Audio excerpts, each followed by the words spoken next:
ईश्वराय विद्महे सत्यदेवाय धीमहि तन्नः सर्वः प्रचोदयात्। ॐ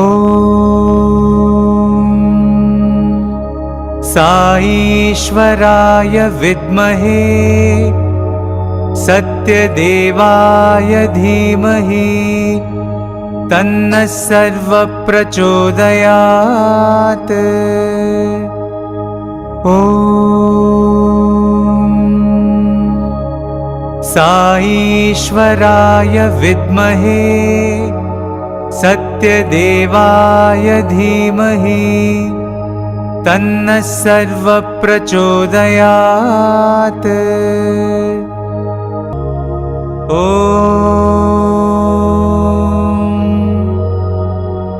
शान्ति शान्ति शान्तिः।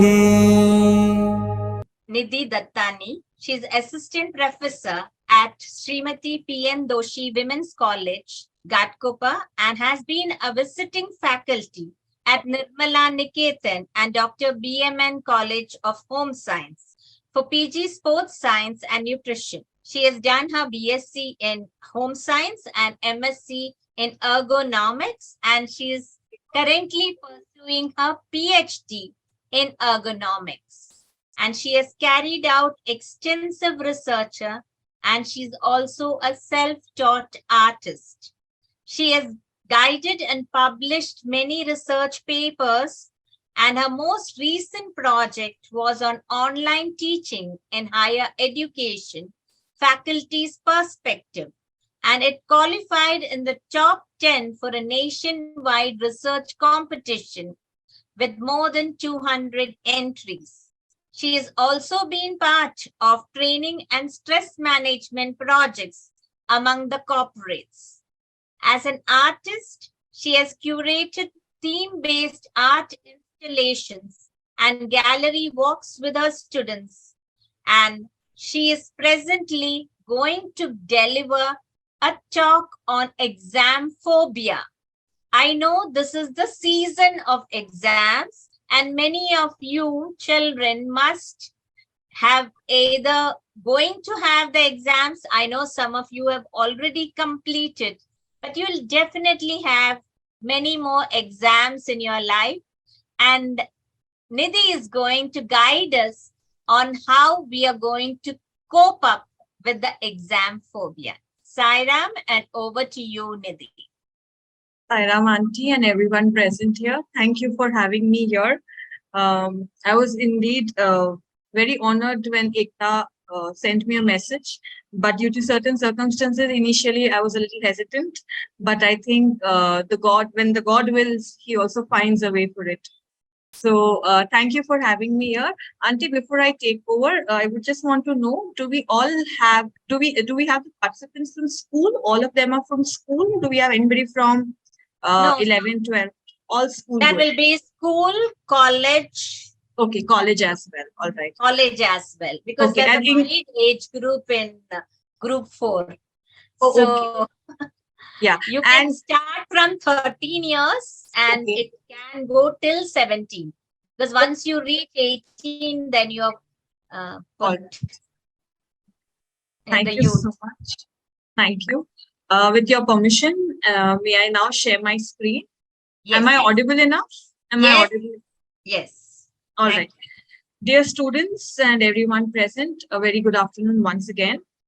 Before I share my screen, I would just like to inform you and request you that as I move on, everything that I am saying will be available on the slide as pointers in case if you would want to take them down. Certain things like a tip here and there, and also questions related to what we are talking about sharing can be catered to at the end of the presentation, so that we meet the time deadline of say an hour or so.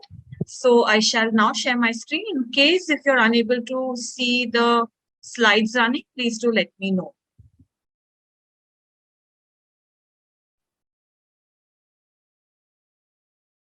So that's our topic for today's session, dealing with exam phobia.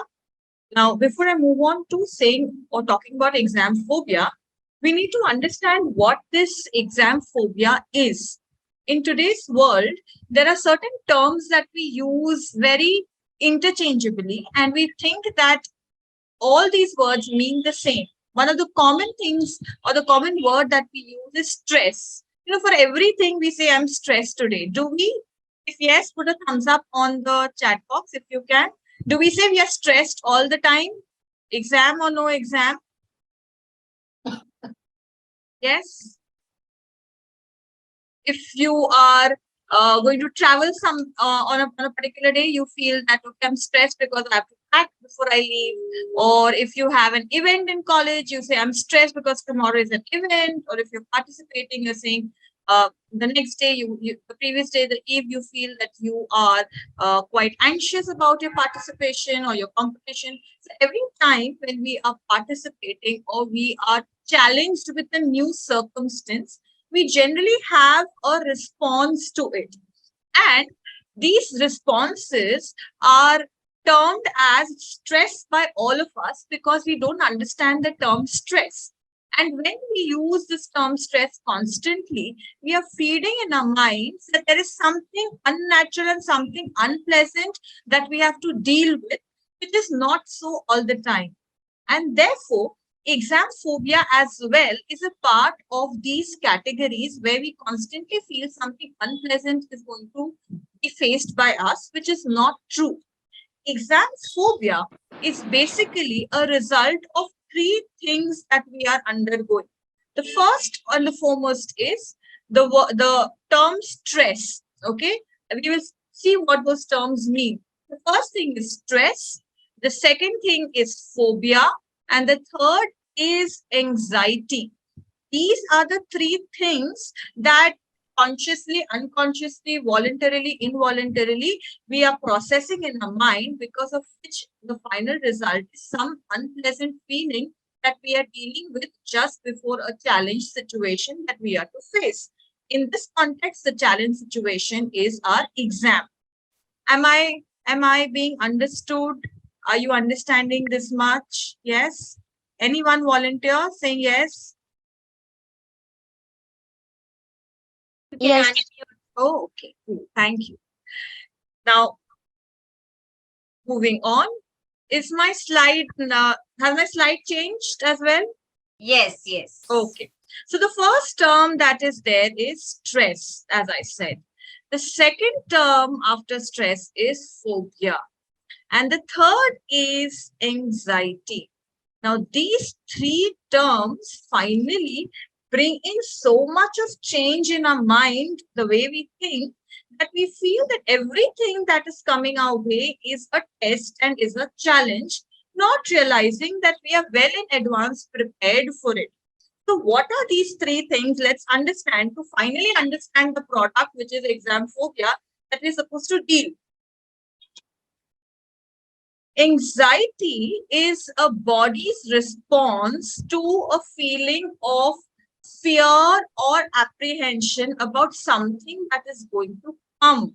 Now, I'm anxious about something. If I have an interview today or if I have an oral exam today, even if I've prepared, even if I've given a demo oral at home to my parents or my elder siblings, in front of the teacher, I will either start shivering or I will shake my legs or I will, after a point, have sweaty palms. These are indications of nervousness. Now, when this nervousness is not realized, not understood, then it leads to develops to something which is called as anxiety. Now, this anxiety could be for multiple reasons. But broadly in this context, it can be categorized into three subsections. The first one is situational anxiety. Situational anxiety could be like, for example, I am well prepared for my exam. I am all set. I enter my classroom, and the moment I enter the classroom, I realize, oh God, I forgot my ID card.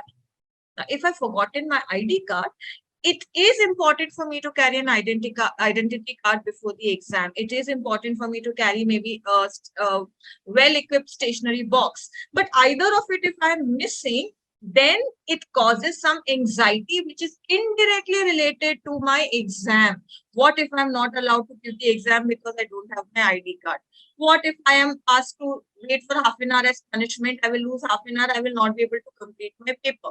Without the teacher or the principal telling you that you're not allowed, or without the teacher telling you that you'll be punished, you start imagining consequences of what will happen because you forgot something which is important for the exam, but not directly. Maybe the teacher would have just scolded you and told you that, listen, next time, please be more careful, that we know that you're a student, we are allowing you once it is allowed. The possibility could be that you would be given a chance without harsh punishments. But before the situation arose, you started imagining, and that caused anxiety. And what would be the consequence? Though you are allowed for the exam, the situational anxiety that was there in your mind, that you created in your mind because of the imagination, led to you having a blackout, or you forgetting information, or you not being able to concentrate when you were writing the exam, when you were allowed. Now, this is something which could be in our control. We can realize that we've made a mistake. We are not perfect. We could forget. We don't have to be careless. I'm not saying forgetting an ID card is accepted. What I'm trying to say is, when genuinely under pressure, we have forgotten once, then we may request, we may expect that we could be given the benefit of doubt. And for example, if we've not been given a chance, or we've taken half an hour is taken away, we should look at it positively and say, okay, at least I was allowed. At least I'm not going to fail. At least I have, instead of 2.5 hours, 2 hours to appear. So let me give my best in that 2 hours. So that's how we self-talk to ourselves if we have to control this situational anxiety. The other kind of anxiety could be anticipatory anxiety. Anticipatory anxiety is anxiety where, when I am thinking of my exams, so my exam is 1 week later. Today is 26. Maybe my exam begins from the 2nd of April. So from the 2nd of April, what if I'm unwell? What if there is traffic? What if I study and I forget? Now, what if is where I'm anticipating something negative. I can also anticipate positive. So there are times, and this is very, very common. This is student psychology, or this is for that matter, human psychology. Whenever you are under pressure, whenever any one of us is under different kinds of pressure, we tend to think negative. So therefore, we anticipate everything negative.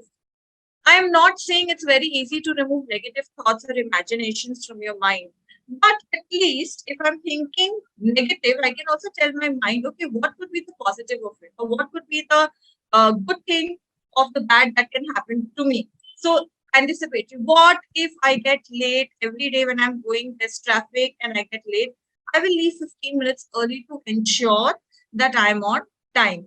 Only for those 10 days, I'll have to get up early. Only for those 10 days, I'll have to leave home early. Only for those 10 days, I'll have to do a particular thing. What if I don't hear the alarm? Maybe I will tell 10 other people in the house to help me awake, get up for the exam. So anticipatory anxiety is basically not reality, but something I'm expecting. So when I'm expecting anything negative, I should find solution, or I should not entertain those thoughts. But at the same time, I know I have a habit to get up late. I know I have a habit to leave late. Then I can figure out good habits or habits that can be controlled during that phase, so that the anxiety is controlled and that energy is focused on my study. Now, this is again, this happens when I realize something, that this is how I'm thinking, or when I'm sharing it with somebody in the family or friends, that, I always feel that, what if I'm late? Or at times, you're not imagining, but you're so much under pressure that when you're sleeping before the exam, in your dreams, you feel that, oh God, I'm late for the exam. Oh, I was not allowed for the exam. Those are the dreams you may uh, involuntary experience. And that what clicks you to think and anticipate negativity or negative thoughts for your other exams. So that point of time, maybe you can take it as an indication. If it was in a dream that I was punished or I was not allowed for an exam because I was late, let me ensure that I am not late for the exams. This was an indication to tell me this could be a possibility. So this is how I look at anticipatory anxiety, or try to look or control anxiety that could be because of something which is not happened but could happen according to my imagination. Third type of anxiety is test anxiety. Now, test anxiety is nothing but the fear or the feeling of doubt that arises, which leads to fear, low confidence in you, where where you feel that you will not be able to perform well, and that could be again for multiple reasons. So, test anxiety is very, very temporary and short.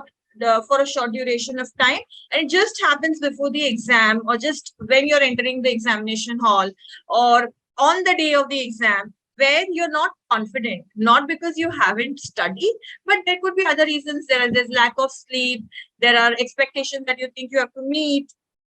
So again, these are only going to be experienced during that junction. After that and before that, you will be quite normal. So you need to realize that these feelings come. If I don't entertain and I concentrate on revising, rehearsing, recalling what I have studied, this anxiety will automatically go. There are times that I feel very happy when I see the question paper. Now, this happiness and excitement is so much that suddenly I get blank. So we have the basic key over here is test anxiety can be controlled if we have some control over our emotions. If we can just think, okay, let me not get too scared, or let me not get too excited seeing something. I know I can do it, and my best will differ from day to day. My normal capacity is 100%. I have studied 200% to ensure that I write and get the best I can. But maybe on the day of my exam, I'm unwell. Maybe I've got fever, or maybe I've got a headache, which is not in my control. I may take medications which will make me feel even more drowsy. So then, what should be my target? I should not get anxious and keep adding on to my unpleasant feeling. I should tell myself, I'm unwell. I will go. I will go and give as much as I can go. I'll go and write as much as I can. I will go and answer as much as I can, but I will give the exam. If that is what I tell myself, automatically there is some confidence in me that will help me overcome this test anxiety. So basically, whether it is situational, anticipatory, or test, anxiety is a response of fear, the feeling of fear or doubt, apprehension that comes when there is a pressurized situation, a situation where you feel stressed about something that is upcoming. Clear? Yes? Test, situational, anticipatory. Children, kindly respond. Okay. Thank you, Aditi, for that thumbs up.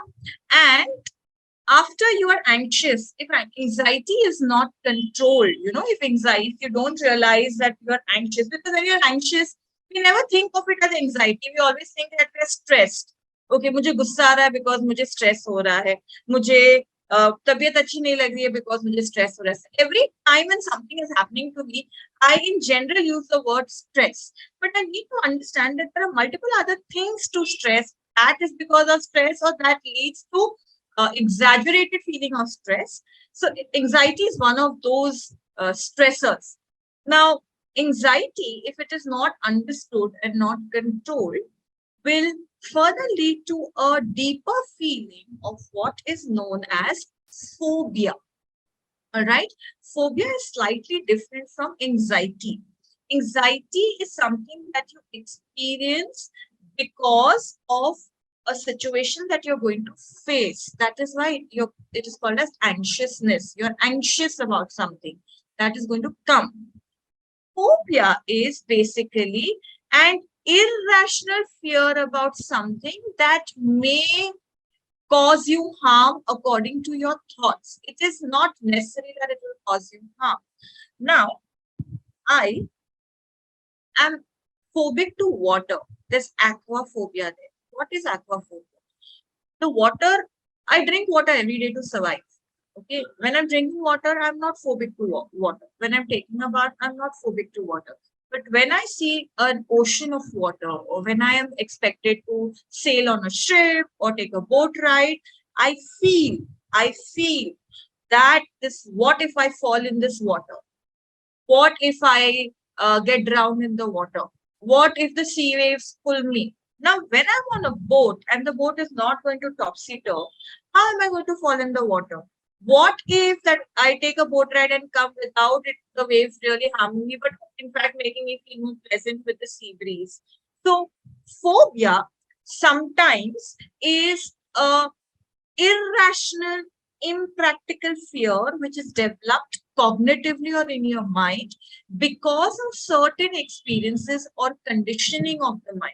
Now, uh, a very simple thing is that you may tell uh, a child that don't touch a hot pot. Okay, so the child doesn't know what is the meaning of hot. The child goes and touches the pot which is hot and experiences it as hot. Next time, when you tell the child that don't go there close to another pot or close to another thing which is hot, the child will listen to you because the child has had an experience of what is hot, how harmful it could be. Somebody who hasn't experienced of how hot things are and gets affected, anticipating that if something is hot, that will burn me, that will cause some kind of scars on me, that will take me away, I will die. That is phobia. Without experiencing, if your mind is conditioned to thinking that certain things are going to harm me, then that is called as phobia. And that happens because of anxiety levels that have not been controlled. One of the reasons why that happens. Sometimes it is also environment in which we are brought up in that causes this phobia. I could also say that at times, there cognitively, when a person is phobic to an object or a certain situation, it could also be inherited. Now, I'm not going into inheritance of the phobic part, but here, phobia basically that I'm talking is an acquired phobia. A phobia that has caused because of is caused because of a situation that you are anticipating is going to cause harm, which is exam. What if I fail in the exam? How will my friends treat me? I will lose my friends. I will not be in the same class. When I go to a new class, the younger ones will tease me. What will my parents react? What will I say to other people around in the social gathering? Now, this is anxiety. Because of this anxiety, you are developing a fear for any exam. Now, this year we are talking about school exams. I'm also learning dance. I'm also learning music. So every time before a dance exam or a music exam, I will feel the same irrational fear. What if my teacher says that no, today your stance was not great, or today you should have been better in at your energy levels. So every time I'm doubting myself and I'm afraid of giving that exam, whether it is music, dance, or academic, or any other exam. So what is happening when my anxious thoughts are not controlled? I am developing phobias about all test situations where my capacities are great, but I think I'm not capable enough to perform on that particular day. The other days, my dance teacher tells me, you lead the crowd, you lead the group, you're doing well, you are the best, etc. And you're very happy and you're doing it every day. You want to go to your dance class. But the day the exam is there, you say, no, I don't feel like I want to go. No, my stomach is aching. No, today I'm not feeling well.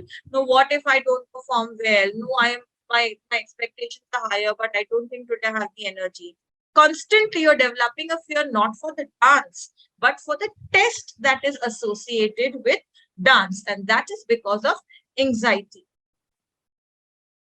It is a type of an anxiety disorder. If I put it in one thing, anxious thoughts lead to you fearing objects, situations, or any kind of tests that you are supposed to give, irrespective of a lot of efforts that are put in to prepare yourself and make yourself capable for it.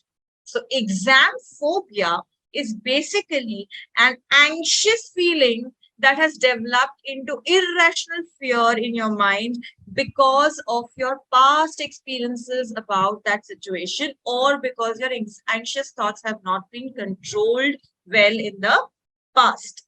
Now, if anxiety and phobia come together, finally, the actual feeling or description of what you feel before the exam is your stress.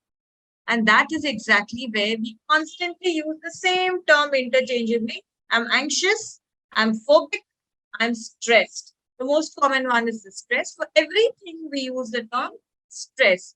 I'm stressed about this, I'm stressed about that, I'm stressed about what if I forget, I'm stressed about what if uh, the teacher questions me. I'm stressed about the fact that if someone else is cheating besides me, how will I look at that situation? What will I do? Should I complain? Should I not complain? So I have a host of things that the mind can challenge me to think for. And instead of thinking about exams, I think about all these situations and I feel stressed. Now, what is stress? It is your response which is not in your control. See, anxiety is developed because you are thinking about something negative. Phobia is because of fear about those negative thoughts. When you have thoughts and fear about something cognitively, the body will physically and physiologically start developing its defense mechanisms. So, what will be the defense mechanisms? Stress environment. So I will say, no, today I'm not feeling well, or today I am not in great mood despite working hard for my exam. It is not that you would want to say that. It is not that you feel good about it, but you're automatically reacting to the phobic or to the anxious situation you are in. So stress basically is that you are responding to the cognitive thoughts and the cognitive conditioning of the mind that has already been developed about the exam, or the exam. In any other case, any situation which you think is unrealistic. Why should they take exams? Now, let's take about the board exams that happen. The mock exams are very, very crucial because they either uh, encourage the students to perform better. At times, if the mock results aren't great, students get demotivated. So mock is a preliminary exam for the final board exam. And any student who hasn't done well in the mock, okay, can face two types of, or can respond to the situation in two ways. If I have not done well in my mock, my preliminary exams, I will, when I see my result, I will take it positively, and my response will be positive stress, where I will work hard. I thought I knew, but I couldn't write. I will take my paper, I will check my mistakes, I will work hard, and I may perform better in my finals. The other could be the chances of the second one is more, where I take it negatively. How much ever I put efforts or whatever work I am doing, I always score less. I'm very demotivated. I'll constantly tell myself that, see, I told you I will not perform well. See, now what will I do for my finals? With this preparation or with this score, can I really do well in my final board exams? So the second half, the latter half, is what most of us look at, and this is called as negative stressful reaction. So stress is something where I am reacting tangibly. You can see that. It's not about thinking about something. You can see how I'm reacting, how I'm acting, what is my body reaction, what are my different gestures of the body. I may become socially withdrawn, or I may become socially inclusive completely. So my reaction could be in two ways. I could positively take the stress, or I could negatively take the stress. In most cases, we look at it as negative, and that's exactly where we need to understand and control our reaction. Because if there is no mock, okay, if there are continuous assessments, unit tests, or semester exams, or whatever in the school, and after that, you have your final board exams without a full portion prelim exam or a mock exam, I will not know where I stand. So I think I know everything. And I may have scored 40% in the mock. I would have actually scored 40% in the board if the prelims or mocks didn't happen.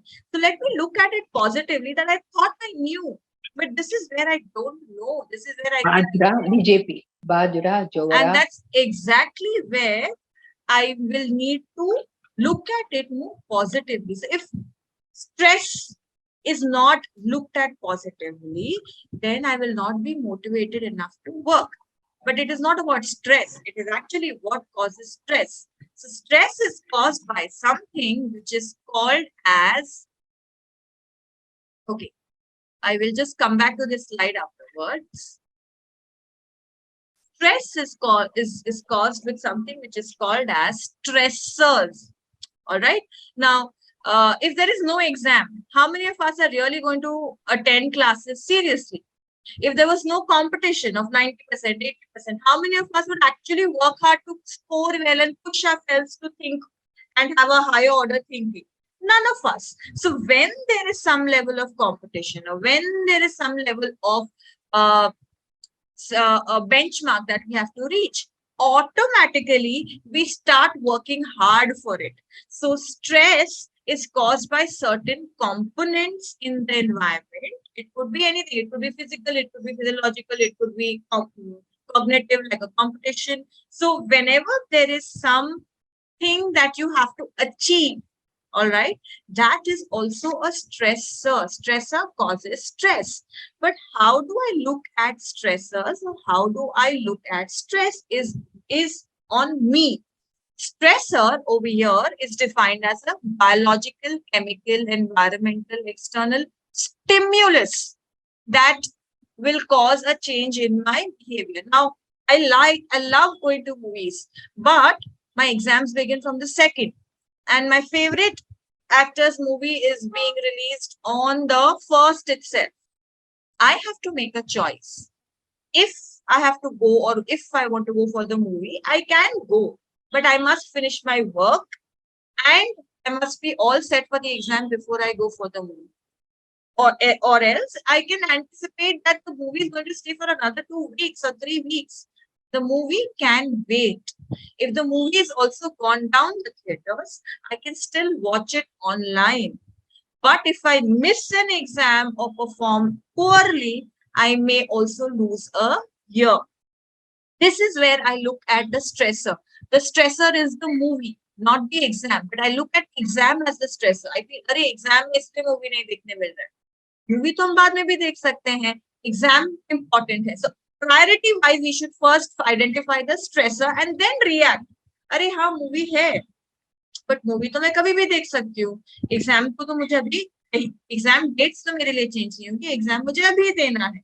So therefore, if I look at it, I will automatically convert my approach to studies or exam and say, after exams, I'm motivated enough to give the exam because after I finish the exam, I can go for the movie.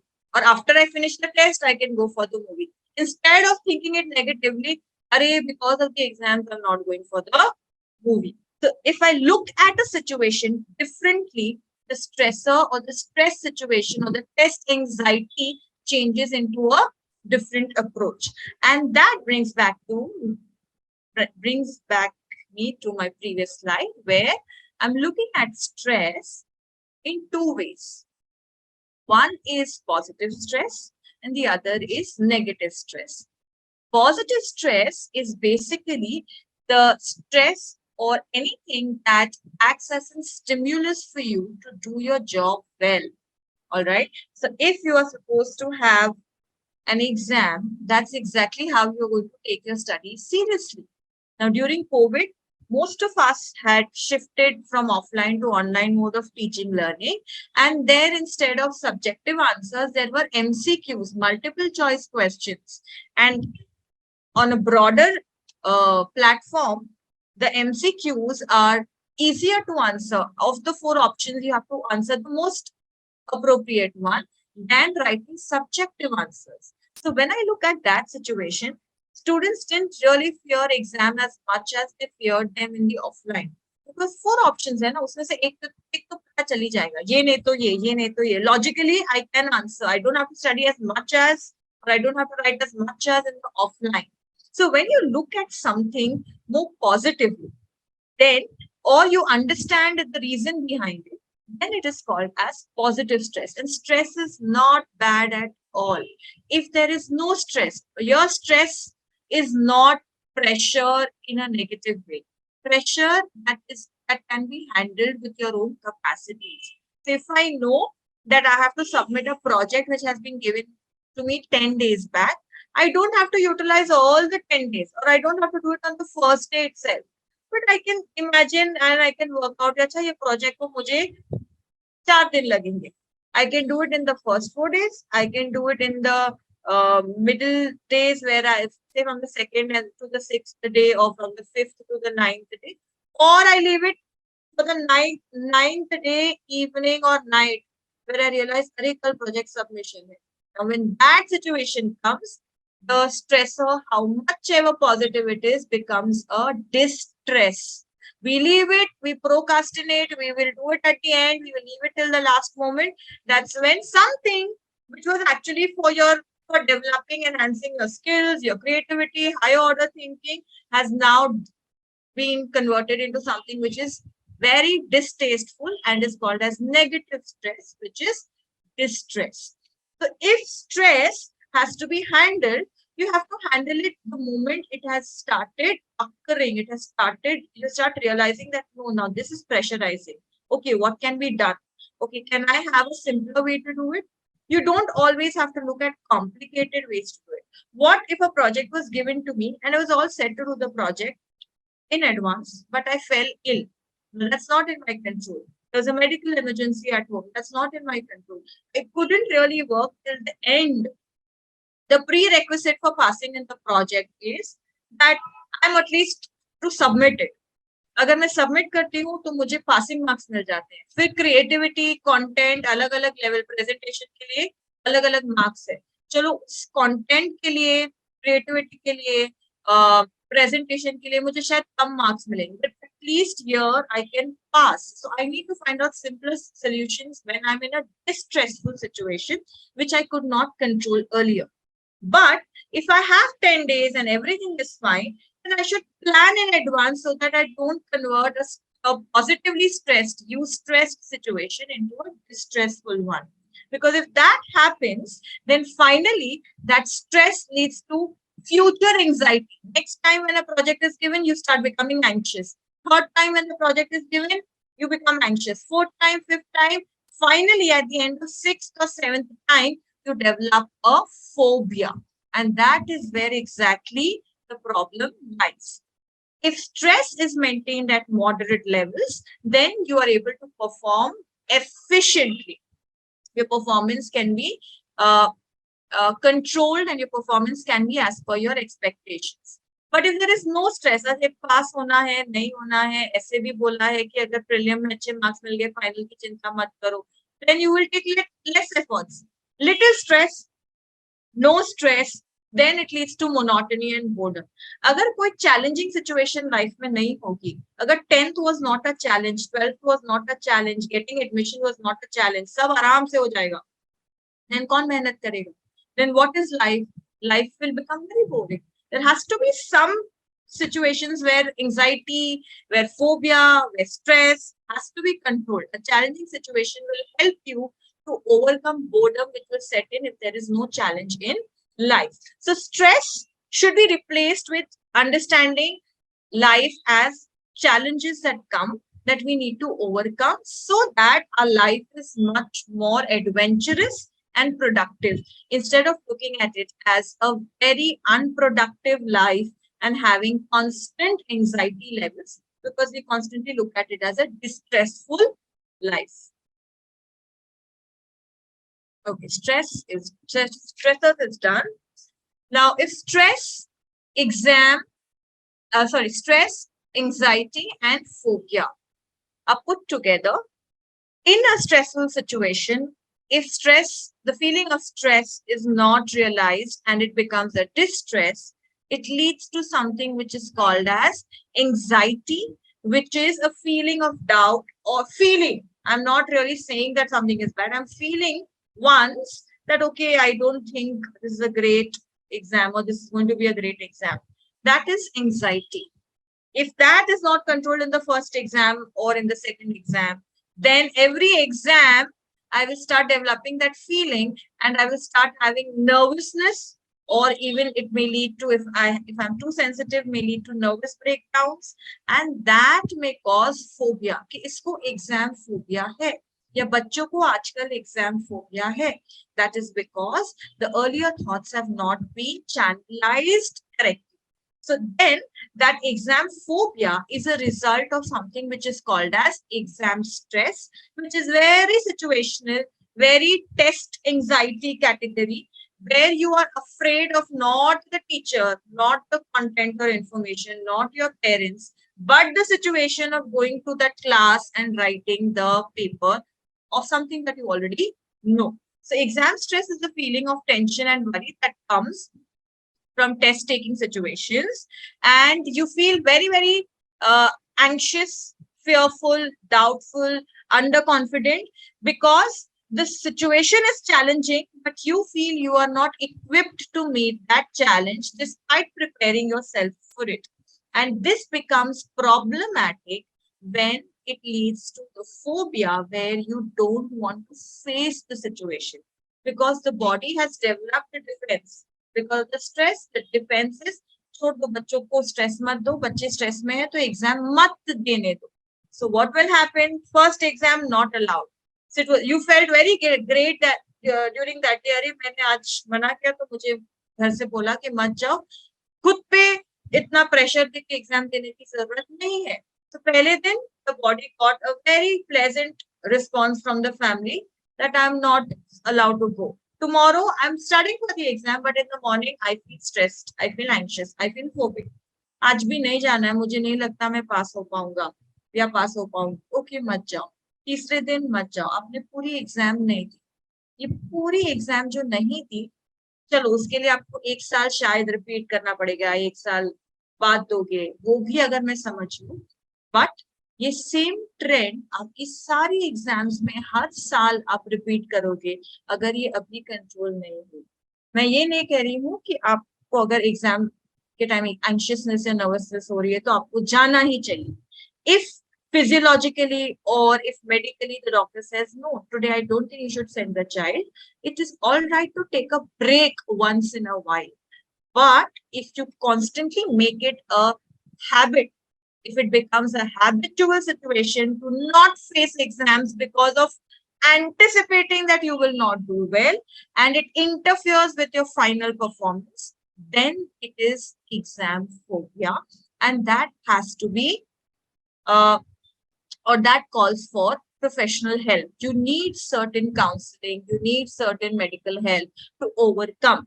And let me at this point also clarify to all participants present to seek help, whether professionally or otherwise, medical or from a psychologist or a counselor, is not bad.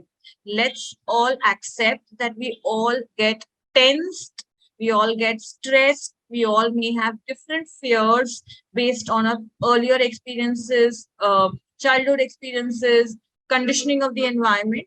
And at any point when that stress cannot be controlled through personal conversations with the child, then help in different ways can be sought for, so that timely measures can be taken to overcome any type of stress, here specifically being an exam stress. So it is not bad. I'm sure every school and college now has a counselor who will try to understand why certain things are happening. And counselor need not really give you great big solutions. She may also give you something very simple which you are unable to think about while you were undergoing this stressful situation or this phobic condition. And therefore, it is always good to take help from experts. If exam stress is there constantly, it stems to something called as complete exam phobia, which is not going to exam, not appearing for exam, getting really nervous and medically feeling unwell all the time when the term exam is around you. And it could be for a lot of reasons. One, the child is facing performance pressure. That is what all of us face. 90 लेके आए हैं, but admission का cut off 91 है, तो मुझे 91 1% का मैं क्या करूंगी? I'm constantly thinking of mock में 90 आए हैं, मैं मुझे 1% 2% और लाने पड़ेंगे. वो परफॉर्मेंस प्रेशर में मैं ऑटोमेटिकली 90 से 85 जाने के चांसेस में ज्यादा हूँ, क्योंकि I am focusing on certain things which are so negative. I need to understand that मैंने 90 लाया है, कुछ ये नहीं तो क्या ऑप्शन दूसरा हो सकता है, ये कॉलेज नहीं तो यही कोर्स में और कौन सा अच्छा कॉलेज है. There are multiple options and there are multiple opportunities that we have. We just need to understand that I need to work hard, but that should not stop me from performing from whatever I already have in me. The second could be parental pressure, constantly comparisons, constantly expectations. Also, constant conversations of the parents have to be considered over here, because I do understand and I respect that parents have certain expectations because they are doing everything for the child and her or his future. But we also need to understand the child's capacity and the child's emotional availability for certain things. In situations where the child is constantly under pressure already because of the exams around, giving them a frame of warmth and a frame where they feel that parents can understand or are easily accessible for underperformances, that itself will make them perform better, instead of providing them with the frame of fearfulness, where out of fear they would respect you, or out of fear they would want to work hard so that you are proud. And that is when, they start fearing exams. नहीं देना है, अगर अच्छा नहीं हुआ तो डांट पड़ेगी, नहीं देना है, अगर अच्छा नहीं हुआ तो opportunity चली जाएगी और फिर मुझे ताना मारेंगे. So this is exactly where we need to also be very mindful. I'm not saying that parents constantly compare, but sometimes we genuinely appreciate the performance of other kids instead of comparing, but we don't realize that our kid is not in the frame of mind to take it in that sport or in that spirit.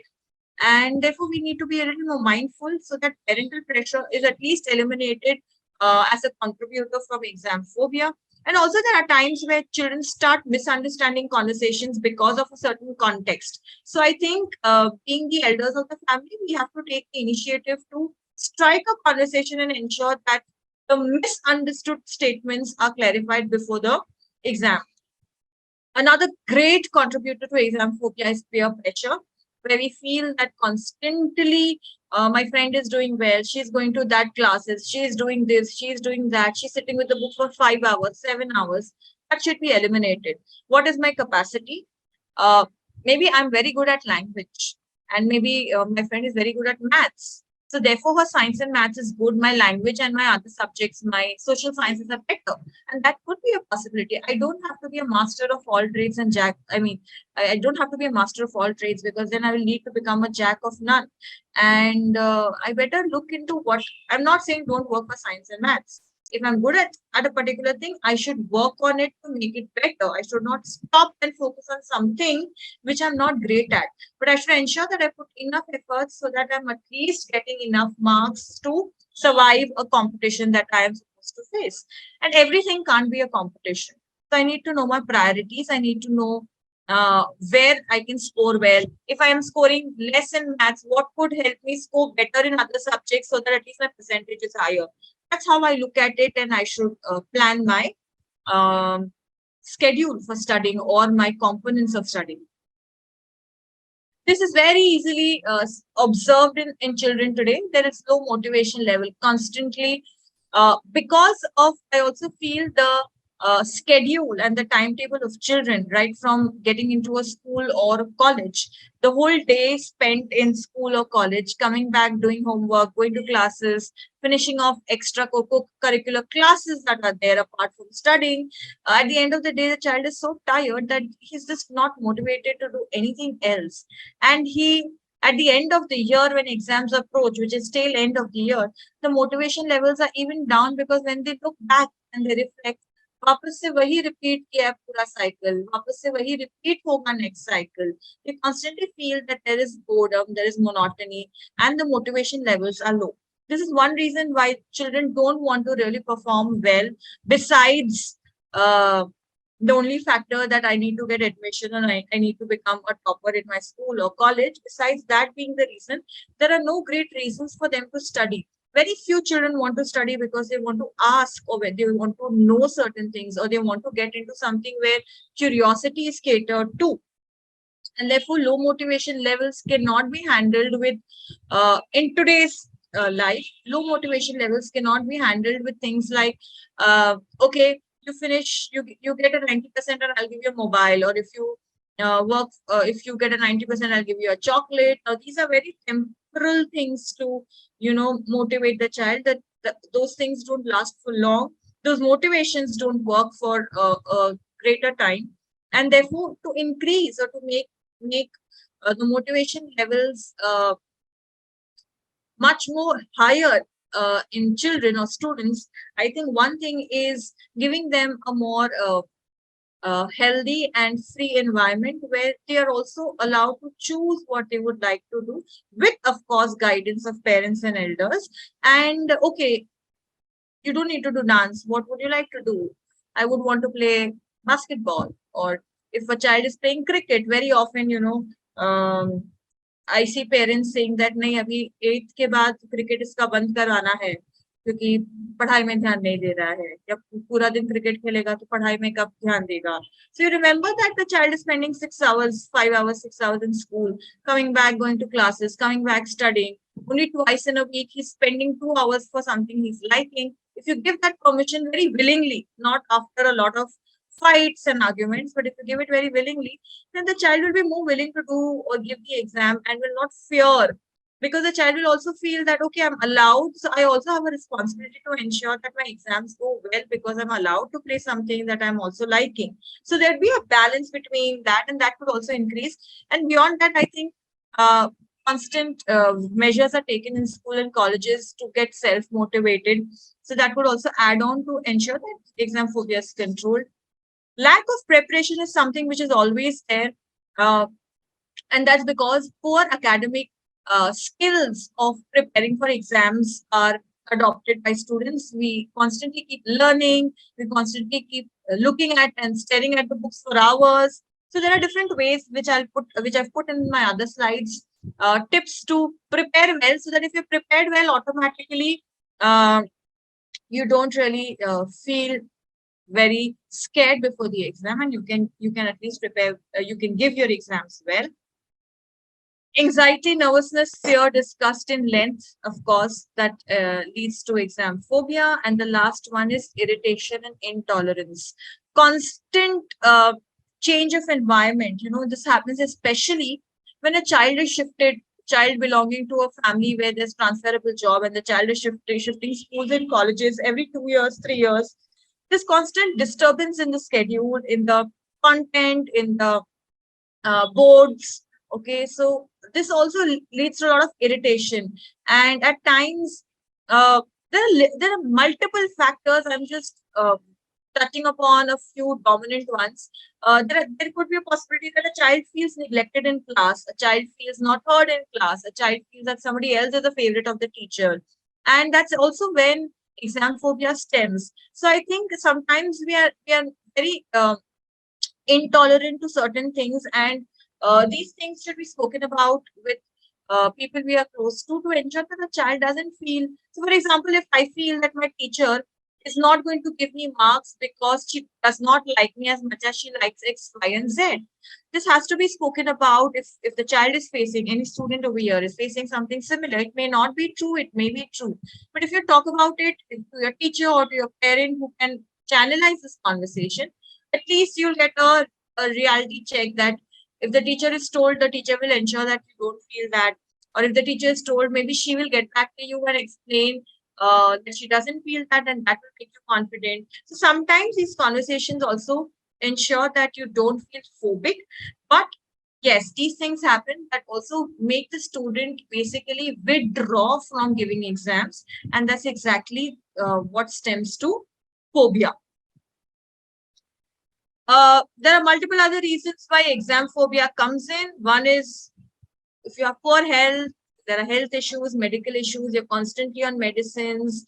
There could be some, these are exceptional cases, but cases that happen. I'm not talking about the feeling of feverishness before the exam. That is an indication of phobia or anxiety or stress before exam. But if I'm already having fever and I'm on medications and I'm on heavy medications, I really can't study enough. You know, this also leads to अरे exam के पहले हमेशा मुझे बुखार आता है. I'll have to look at ways where this can be controlled so that I'm able to give my exams without any glitches or exam much more smoothly. So there are times where these disorders come in. It could be physical, it could be physiological. Physiological is basically things that you experience internally that is not in your control, like palpitations of your heart. Sometimes there are, out of anxiety, you get a few rashes on the skin, like allergies, sweating of your palms. Now, if it is due to a medical problem that already exists, you are on medications, you can't really control, but you need to face it. But if they are because of anxiety and phobia that you have developed because of previous examination experiences, then you need to figure out how you could seek help and overcome that. There are psychological and emotional signs as well that that can tell you that you're feeling exam phobic all the time. Like you'll have mood swings, you'll constantly get irritated, you'll get into trying things you are basically not into. And if I observe the pattern among students, till 7, 8 students still prefer having milk. But the moment they're supposed to study at night, the moment they have to invest more hours of study, they get into drinking things like tea and coffee, which usually they were not in the earlier ages, and then they get clearly addicted to it. 3 cups of coffee, 4 cups of coffee a day, keeping you awake, stimulating you enough. Not a good sign. You can have 1 cup. You can have at the most 2 cups with smaller quantities, but having 4, 5 cups is also kind of an addiction. Constantly feeling sleepy, all those things, are signs and symptoms of exam phobia stemming in, and that has to be controlled. Inadequate information and poor studying styles. Now, before the exam, we all make a timetable. Is then ye chapter, is then wo chapter, and we all know realistically we cannot follow. So we make a timetable, we make an effort to make a timetable and try to follow it. Then we know we are not following it. So we shift our focus from preparing from exams to following the timetable. And the stress is I am not able to follow the timetable. But the stress or the stress, the positive stress should be that I should focus on how many chapters I can do. So one day I couldn't finish 3 chapters. Next day my target should be to first finish the 3rd chapter which was left out and then move on to the next target of that day. Instead of that, I will replan a new schedule. अच्छा आज ये नहीं हुआ तो कल ये ऐसा होगा, फिर ये 2 घंटे ऐसा होगा, फिर ये 1 घंटा ऐसा होगा. So I'm just redirecting my energy into something which is not important and which can just be handled by my own common sense without investing time and energy. So if I focus or channelize my energy into wrong things, I will not be able to really study well, and that will develop anxiety, stress, and exam phobia. Instead of that, develop the correct strategies, develop practical strategies, ways to learn, ways to memorize. I'll give you a tip at the end of it, how you can look at exams and how you can prepare for exams. And instead of sitting with exams for 5 hours in a day, you can just ensure that you are adopting the right strategy, so that, and not all of us have a universal strategy. Let me tell you that as well. Somebody could learn better orally, somebody needs to write, somebody needs to have mnemonics as one of the strategies. So then based on that, we need to adopt a correct style. We need to understand, and I think 8, 9, 10, 6, 7, 8, 9, 10 students today are very sharp enough to realize what is the strategy they need to adopt for studying. But quickly running through what are the warning signs, I've already done that. For exam phobia, you feel anxious, there is anger, you constantly feel that you cannot concentrate, you have mood swings. Physical warnings, constantly feeling sleepy, eating too much, stoop posture, you're not being able to react to things very easily. You know, when somebody asks you a question, doing, huh? Every time you're doing, huh? Just before the exam, because you're not really listening to what they're saying. You're not um, in your current place where you are. You're not focusing on that. You're actually thinking about something and you are answering to something else. Sometimes you overreact, and that's exactly where the parent-child conflict happens. The parent is telling you, eat food, eat food, eat food, and you want to finish a chapter. I'm coming, I'm coming, I'm coming. Tell the parent, I'm coming after half an hour, just cover my food and come. Keep, I will come. Leave it right now. This is more important. I will eat. Ensure that you will eat. Answer to them correctly. So they also are not worried that the child is not eating, but the child is studying. This is not done. The child will fall ill. They have their own issues. So there are times where we overreact because we don't communicate properly. But these are all signs where it's clear that the child is very tensed about the exam and may become phobic. So we should uh, realize these symptoms and try to control or figure out how these could be stopped. So if the parent is saying, come eat once, twice, maybe the second time you can say, Mommy, let me finish this chapter, which will take another 30 minutes to 45 minutes. You all please go ahead and eat, cover my food, I will eat. I will surely eat. And once you finish your chapter, once you finish eating, go and inform your parents that you've finished. So they are also relaxed that, okay, the child has eaten, the child is studying, the child is preparing for the exams. So those little things could just help you handle phobia better. Constantly, what I'm trying to always say when I'm explaining a term is identify what you're going through. Identify I'm getting angry. मैं ऐसी ही हूँ, मैं ऐसा ही हूँ. मुझे मत बुलाओ, मुझे ऐसा मत करो. These are the ways we react. Instead of doing that, let's identify. Why am I saying मैं ऐसी ही हूँ? मुझे इतना गुस्सा क्यों ही आ रहा है? उन्होंने ऐसा क्या ही बोला कि मुझे गुस्सा आ रहा है? Identify that this is a reaction to my stress that I'm going through, that I have to appear for an exam. The next is, how many times in general am I getting angry? My mother told me to eat, I got angry. My friend called up twice. क्या है इतनी बार call कर रही है? करती हूँ बाद में बात. I got angry. Third time, somebody has rung the bell. अरे, they don't realize क्या कि we are sleeping. They don't realize क्या the bell should not ring right now in the afternoon. So I'm constantly observing how many times for little things that I don't get generally angry about, I'm getting angry. And then I should reflect, I should contemplate. Why am I getting angry? Do I get angry otherwise? No, maybe because tomorrow is an exam that I'm not really think about it. Or am I upset about something? What is making me angry? If I contemplate, my observation will tell me why I am angry. And then not necessary that it could be an exam. Here that I'm talking about exam, on the day of the exam, if somebody is constantly asking you questions, kitna hua? Like parents constantly ask during the exams, kitna hua, kitna hua, kitna hua, or kitna baki hai. And then the child feels agitated, very irritated. अरे क्या बताओ आपको क्या पता चलेगा 10 chapter के 5 हुआ अगर आप ये कहोगे तो डांट पड़ेगी 9 चैप्टर हुआ है अरे एक नहीं हुआ है फिर भी डांट पड़ेगी what do you do and then you realize that there are ways I can talk about it कितना हुआ है ऑलमोस्ट हो गया है मेरा थोड़ा बाकी है हो जाएगा चिंता की बात नहीं है होगा कि नहीं होगा आपको पता है as a child but at least you're reassuring see parents need reassurance like the kids so sometimes the children will have to take the onus and the responsibility to regulate certain conversations and sometimes the parents will have to take so coping and regulating strategies are very interchangeable sometimes the roles have to be played by both the child and the parent and then we have the last one which is a conscious control the conscious control could be something like I was giving an example earlier that when I'm asked something, I reply it correctly instead of not replying.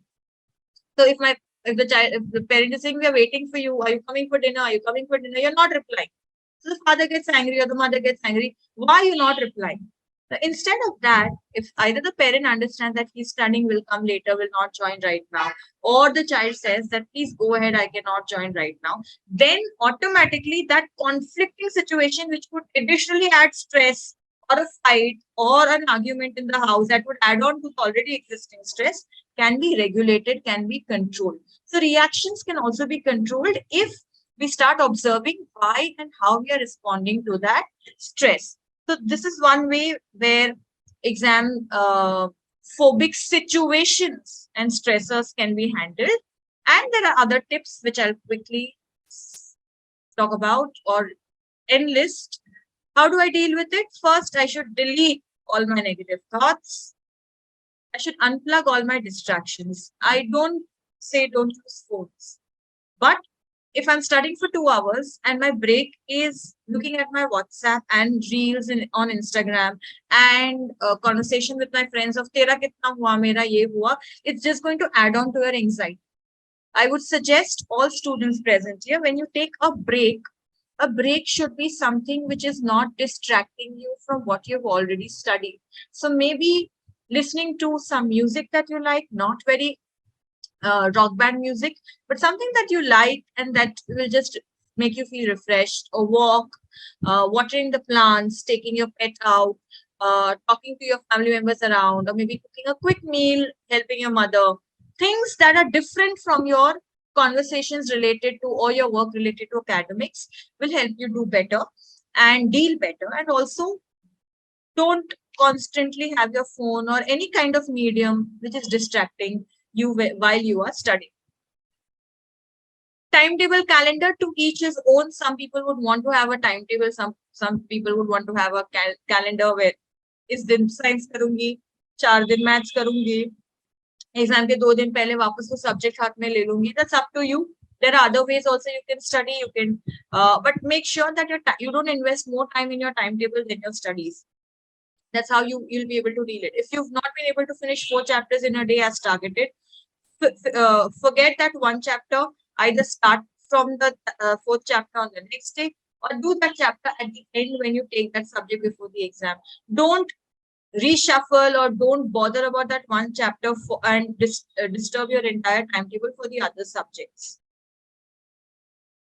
Block your productivity slots is something that really works in today's children, especially if you're a student here. You should know when you can work or you can grasp information. They say the best time is early morning. Some children are used to a lifestyle where they are wanting to study at night. Some people want to study without distractions in the afternoon. You know yourself best. So block your productivity slots. 2 to 4, I am going to study every afternoon. I am going to study every afternoon. Come what may. I am feeling sleepy. My friends are coming at home. This, that, I will stop everything. 2 to 4 is my productivity slot. I will study. Or 5 a.m. I feel when I get up at 5 a.m., though I feel very drowsy, but once I'm up, I know that I can finish 3 chapters, which will otherwise take me 3 whole days. Then come what may, for that 10 days of preparation, 15 days of preparation, I will push myself to get up. So I need to block my productivity slots for academics. उसके आगे पीछे फिर जो करना है, ऐसा नहीं है कि मैं सुबह 5 से 10 पढ़ाई की, फिर मैं 11 से 1 पढ़ाई करूंगी, फिर मैं 3 से 6 पढ़ाई करूंगी. नो, मैं सुबह 5 से 10 पढ़ाई कर रही हूँ. I will take a break. I will sit again at 4 p.m. in the evening. 4 p.m. to 8 p.m. are again good slots. So when I'm blocking the slot between 10 to 4 p.m., I'm carefree to do what I want. Then nobody will also tell me, because I'm also doing my best at my best slots. This really works. There could be audio learning where I'm constantly reading what is there, and that is also good. They say sense learning is very good, where instead of just staring at things, when more than one sense, your eyes and your mouth and your ears are working together, the grasping is better. So if you're good at audio learning and the space allows you, then audio learning is best. Followed by video learning. You're fortunate enough to have a lot of accessibility to today's digitalized world, and therefore if you don't understand something, you don't have to wait for the teacher to explain. You should go back to her during or in class where it is taught. But at the end, when you don't have that time, you can go to YouTube, Google, figure out animations and other class methods where you are able to understand a concept. Understanding will help you to write. If you have good language skills and you understood a concept, you don't have to rote learn. You can automatically write. This is something that I even tell my college students till date, that you think you know an answer after you learn, because I've learned it right now. When I repeat, I shut the book, I immediately repeat, I know it well. But the moment I go for an exam, I forget, because the mind can recollect immediately. But if you've not thought about it, rehearsed, then you're not able to write well. So what I recommend to my students is read, learn. You want to orally or video learn, that's up to you. Learn. After an hour or so, or towards the end of the day, write that answer and see if you can recollect everything. If not, go back to that. Mind mapping is how you can symbolize your learning. You can use mnemonics, you can use color coding. So for example, I'm supposed to learn how do I deal with stress. And the options are negative thoughts, unplug distraction, timetable. Instead of remembering all of this, I will create a chart. NT is the first one. UYD is the second one. TT is the third one. So I'm removing short forms where I will remember the short forms and automatically I know the full form. So mind mapping can be done, or A leads to B leads to C. I will learn color coding. Sometimes my name goes along with a full form. So I will learn it that way. अच्छा इसका नाम इसके letters ये है, इसका full form ये होगा, इसके अंदर ये आएगा. So this is how I mind map things and I learn, which is again a very easy technique that is adopted, and all the techniques will work if you rehearse and you revise. एक बार learn कर लिया और एक बार आपने पढ़ लिया वो काफी नहीं. You constantly need to revise and always keep the last day for revising and keep telling yourself that I will do my best. What is the best? I can only realize when I'm writing and when I'm doing that work. But before that, if my self-talk is, Ari Baba, will I be able to write? Will I be able to think? Will that happen? Then those negative self-talks will cause exam phobia. So I need to channelize my self-talk more positive. All right. And then I need to develop realistic goals. I have 10 chapters. I have 10 days. My schedule should be 1 chapter a day. No, my schedule should be 2 chapters a day so that I'm able to understand and revise after or just before the exam. 1 chapter a day means the 10th day before the exam, I'm doing the 10th chapter. I may not remember the first. 1.5 to 2 chapters a day means 5 days. I'll finish 10 chapters. I can measure that. Fifth day ko khatam nahi hua, I still have 2 more days to complete. 6th day, 7th day. I can take action to complete it. It's a realistic thing. And on the 9th and the 10th day, I revise all the chapters. I may do some questions. I have enough time. Short-term goals should be very clear. Smart goals. Otherwise, अरे 9th chapter पे ही हूँ, 9th day हो गया, 10th को 10th chapter, फिर मैं कब questions देखूंगी, फिर मैं कब revise करूंगी. So I'm not tactful, I'm not realistic. So when I am trying to ensure that I deal or I plan my exam schedule properly, I should plan it in such a way that it is measurable at the same time, it is attainable. बहुत बार ऐसा भी होगा, क्या बोलोगे, अरे 10 chapter है 2 दिन में कर लूंगी, 5 chapters in a day. Very unrealistic. So just cut down your schedule into very practical components and see which chapter is heavy. Second chapter बड़ा है, 5th chapter छोटा है, तो 5th and 6th chapter can be combined. So if you make actionable goals, then they become attainable goals, and therefore that is called as smart planning. Moving on to the last tips and techniques. You should not underrate, or you should not give no importance to these things. These things are very important and they govern your overall feeling of goodness about yourself and will help you deal exam situations better. One is eat healthy, nutritious, balanced meals. Keep a healthy pattern, because if you study the whole night and next morning when you go for the exam and you're feeling sleepy, chances of blackouts are more. So therefore, make sure you have a healthy sleeping pattern. I'm not saying 8 hours a day for your exams or during exams. 4 hours a day is good, but after exams, make sure you give body enough rest. Exercise regularly, to each his own, depends on your lifestyle, what kind of exercise you do. Are you playing a sport? If not, then maybe you can do some kind of meditation or some yoga. If nothing, if you don't do anything, you're lazy enough, just climb stairs of your building. That will at least keep you fit and active. Do something where the body is also physically active. Indulge in playing healthy games that improve your concentration, and that doesn't mean that you play any kind of brain games also on the mobile. Mobiles are not healthy game providers or platforms. Healthy games over here could be anything which is offline. Sit in a well-lit, clean, open room. Don't mess up your area. Keep your areas clean. That will help you to study well. Otherwise, they just add on to the mess. Create a structured study plan. Make sure you have at least a 10-minute rest cycle in 60 minutes, and those 10 minutes are not on your phone with your friends discussing how much and where and what has been done in studies. Write review or write the answer once you have finished studying for every topic or chapter as you wish. Make sure you follow your plan, but don't stress over following it. If you can't, rearrange your plan. And believe in yourself. I can, I shall, and I will. What you shouldn't do, don't procrastinate. आज नहीं हुआ कल करते हैं, आज शुरू नहीं करेंगे कल करेंगे. Like I said, actionable goals होंगे तो attainable होंगे. अगर actionable नहीं होंगे तो बहुत pressure हो जाएगा if you procrastinate. So don't keep procrastinating your work. Don't adopt lazy postures. सोते सोते पढ़ना, अरे मैं जगी रही हूँ, सोते सोते उस चीज को rehearse करना, not a great thing. You're rehearsing, concentrate, sit for 10 minutes, rehearse, and then go to sleep. Give 10 minutes of your sleep to rehearsing. But don't sleep and then think of it.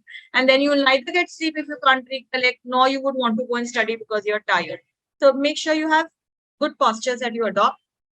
Don't study too long into the night. That's up to you. I feel if you're a nocturnal, but make sure then you give enough sleep or rest to your body during the day if you're not attending school. So balance your sleep patterns basically. And also don't stay up all night just before an exam, irrespective of you being nocturnal. And let not any outside situation or person influence or demotivate you, because you know your capacities and you know what makes you feel or what would make you feel better with your performance. And don't wait till the last moment, because anything that is new will take time. So make sure that all the new things are done before.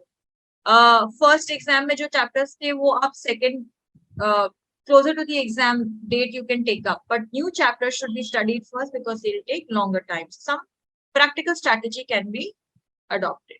And once you've done your best, you leave the rest to God. And he says, why fear when I am here? So if you've done your best, he'll make sure he will not fail. Thank you so much. Sai. Any questions? Sairam children. Such a very nice session.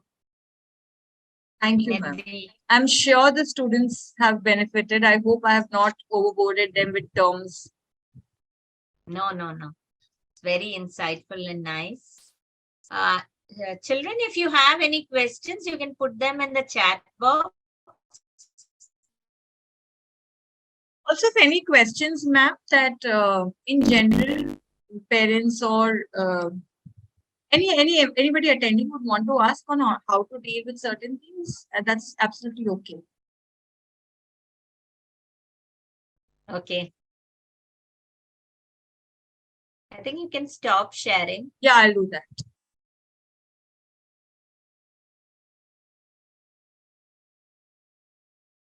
So I don't think they've understood it well. No, it's the other way around. You've been so... It could be, yeah, possibly yes also. Sairam. So I have a question that Yes. according to my circadian rhythm, I'm able to focus during the night time. So is it okay? Like, or I should study in the morning hours? Ashita, right? Yes, Ashita. Yes. Yeah. Ashita, which standard are you in? May I know which year of? 10th standard. Okay, 10th standard. So, Ashita, if you have realized or if you observe that you can study well and your productive slots are the night, there is no harm in studying at night. But you need to plan your slots, because if you're going to have school in the morning right now, if your 10th standard is next year in the coming year, and if you're supposed to attend school, then how will you balance your sleep? Because then whatever is taught in class, you will find it difficult to grasp. And if you would want to study and learn things, your vacation time would be the best, and then the night slot shouldn't be a problem. But the night could also be that you're studying between 9 to say 11:30. 11:30 if you sleep and you're getting up at 5, not a problem. Don't disturb your circadian rhythms just before your exams. Follow them to maintain productive slots consistently before the exam. So then that should not be a problem. As long as you are maintaining your rest, if you're taking away your night sleep, make sure you're giving your day sleep. But let that not be a habit after exams, because the body's biological clock basically tells you to study during the day.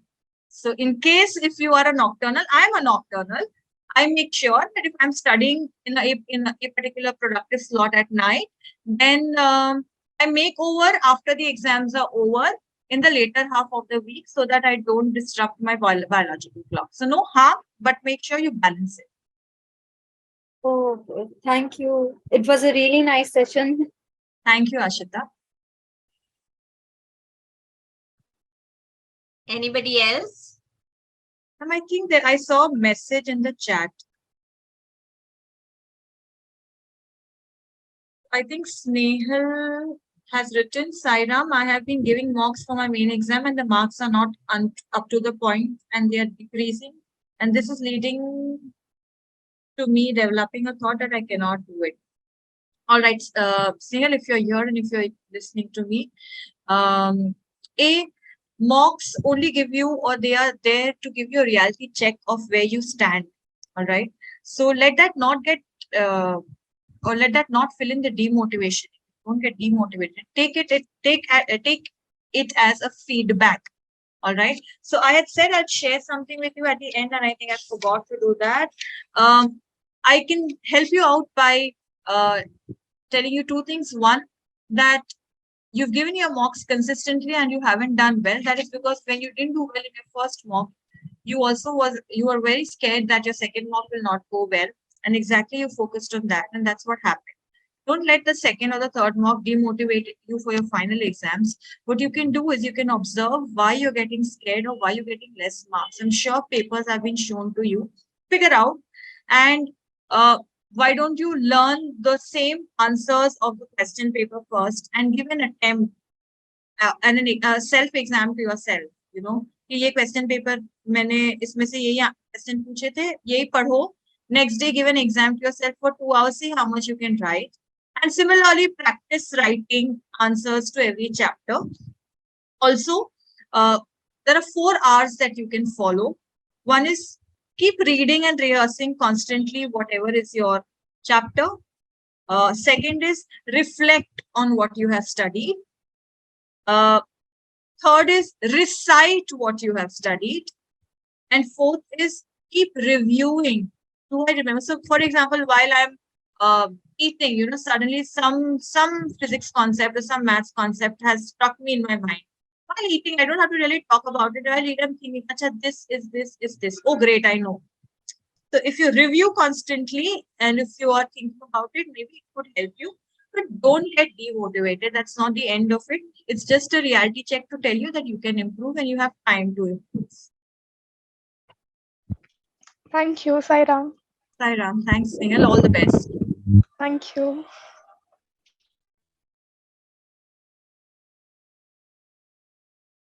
Are there any more questions? Yeah, I take this opportunity now to thank you, Nidhi, for this wonderful session. And I must say, even we learned a lot, and being gurus, we can also, convey to our other group children. That's a big statement, ma'am. But I hope I have met your expectations. And more than anything, the session has given insights to students and it's helpful for their exams. True. Thank you so much. Sairam. Naveen, can we have the end prayers? Purushottama Gurudu Siddha Buddhatu Skanda Vinayaka Savita Pavakadu Savita Pavakadu Brahmamastatu तू यहोवा शक्ति तू यीशु पिता प्रभु तू रुद्र विष्णु तू राम कृष्ण तू रहीमताओ तू रहीमताओ तू वासुदेव को विश्वरूप तू चिदानंद हरि तू अद्वितीय तू अकाल निर्भय आत्मलिंग शिव तू आत्मलिंग शिव तू आत्मलिंग शिव तू समस्त लोकाः सुखिनो भवन्तु समस्त लोकाः सुखिनो भवन्तु समस्त लोकाः सुखिनो भवन्तु